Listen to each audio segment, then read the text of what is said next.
9/11, 2001.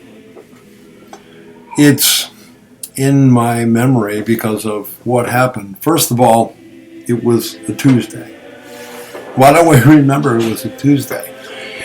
Because that was the day on which, number one, we met, myself, pastors, as well as law enforcement people, met together at a local congregation in Pocatello, Idaho for prayer meeting. We met for prayer for our churches and for our police officers.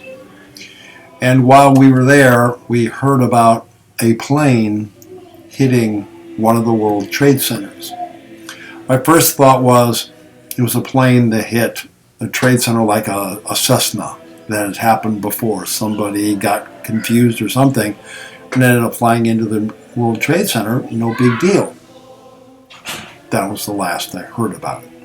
On 9/11, we were sitting on a cruise ship outside of New York City when the Twin Towers came crashing down.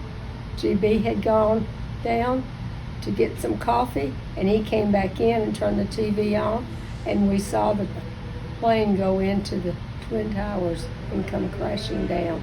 And I thought, oh my, they're going to take us as their captives, and we'll be their prisoners for the rest of our life and slaves.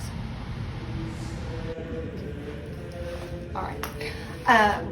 So I remember the day that 9/11 happened.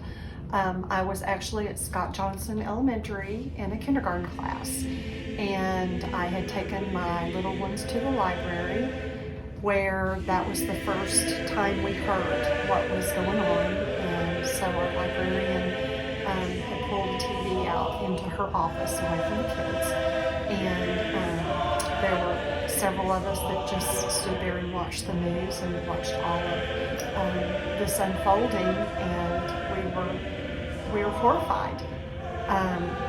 But at the same time, we all had little children that we had to go back and be in a classroom with and try and get through the day, when basically all we wanted to do was be with our families and our kids. So it was a pretty emotional day, and one that we'll remember forever. It wasn't until after I had listened to news radio on my way to another pastor's meeting, a circuit meeting in Ashton, Idaho, that I heard it was more than just a Cessna. It was passenger planes, 737s, that we realized. And when I got there, whatever we were going to do just went out the window. As we watched, not only as the towers burned, we found out about the Pentagon. We found out about Flight 93 in Pennsylvania. We found out about all of it.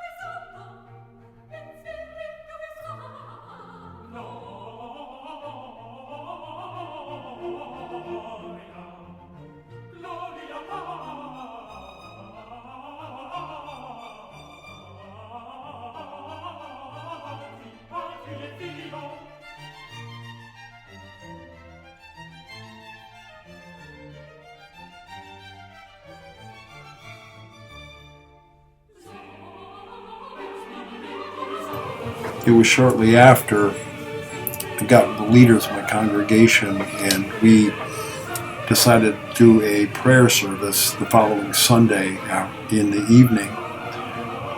The sanctuary was packed. People were asking whys. We spent time in devotion. We spent time in prayer for those family members of those whose lives were lost, of the first responders, of those who are still working. We felt that was probably the best thing that we could do, to try to offer some kind of comfort through word and prayer to those people of our community who were, although thousands of miles apart, still felt this attack very personally.